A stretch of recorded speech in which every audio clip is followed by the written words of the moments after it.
नमस्कार मंडळी, मी रामचंद्र प्रभाकर पुंड, SRT शेती शाळा क्रमांक 3 संभाजीनगर। आणि हे जे मक्याचं आपल्याला पीक दिसतंय हे मक्याचं पीक आज बरोबर 1 महिन्याचं पूर्ण झालं। आणि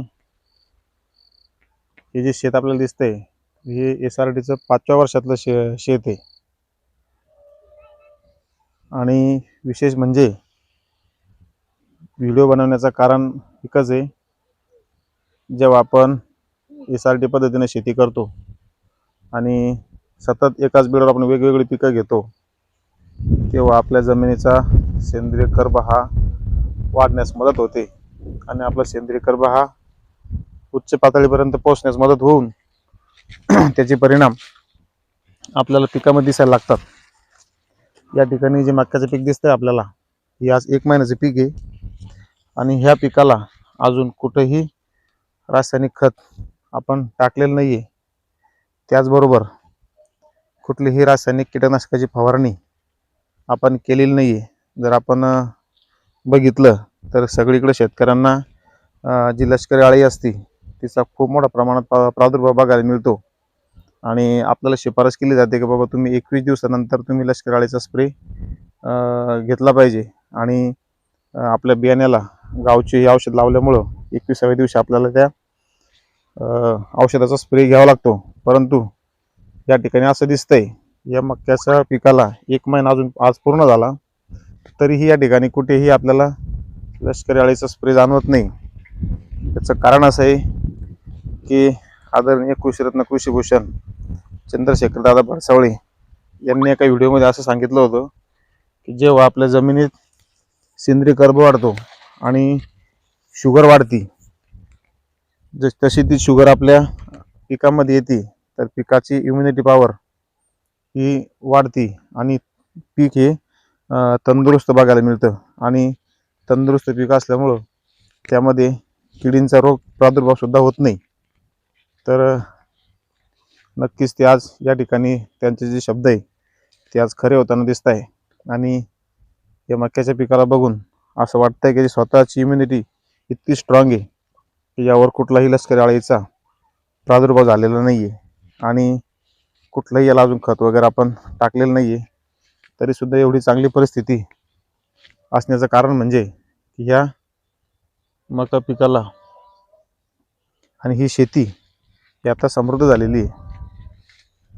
आणि असंच आपणही SRT पद्धतीने पिकं घ्या, बेडवर मागील पिकांचे खोड आणि मूळ जमिनीलाच ठेवा आणि तीच आपलं खत आहे। कारण आपलं मागील पिकांचे अवशेष हे पुढील पिकाचं अन्न असं जे आपण सांगतो, तर ते प्रत्येक पिकांचे खोड आणि मूळ आपण जमिनीत ठेवले तर ते पुढच्या पिकांचं अन्न म्हणून आपण त्याचा उपयोग करू शकतो। आणि ही सर्व माहिती आपल्याला शेतीशाळेमध्ये प्रत्येक SRT शेतीशाळा धारकांच्या शेतावर जे अनुभवी शेतकरी त्यांच्याकडं सुरू झालेलं आहे। महाराष्ट्रातल्या साधारणतः 21 जिल्ह्यामध्ये आपण शेतीशाळा सुरू केलेलं आहे आणि त्यातली संभाजीनगर या ठिकाणची शेतीशाळा आपल्याकडे असून असेच शेतकरी आपल्याकडे प्रशिक्षण घेत असतात। आपण हे शेतीशाळेचा लाभ घ्यावा आणि आपल्या शेतीवर होणारा खर्च हा कमी करून उत्पादन वाढ मिळवण्यासाठी SRT शेतीशाळा प्रशिक्षण घेणं हे गरजेचं आहे। कारण ही याच्या पाठीमागे खूप मोठं विज्ञान आहे। कुठलीही जी माहिती अधुरी असती तर ती विषाप्रमाणे असते, अधुरं ज्ञान हे विषाप्रमाणे असतं। त्याचबरोबर आपण जे तणनाशक वापरतो किंवा मग कीटकनाशक वापरतो तर त्याचा पुरेपूर माहिती असणं आपल्या गरजेची आहे आणि आपण ती माहिती मिळवण्याचं काम केलं पाहिजे। SRTच्या शेतीशाळेच्या माध्यमातून ते सर्व शेतकऱ्यांना शिकवलं जातं। त्या ठिकाणी आपण या मका पिकाला तणनाशकाचा स्प्रे घेणार आहे। छानपैकी आपण या ठिकाणी तण आपल्याला दिसत असेल, काँग्रेससारखे तण या ठिकाणी मस्त प्रमाणात असे वाढलेले आणि आता या ठिकाणी टिंजरची फवारणी घेतल्यानंतर पूर्ण तण हे जागेल त्याचं खत होणार आहे।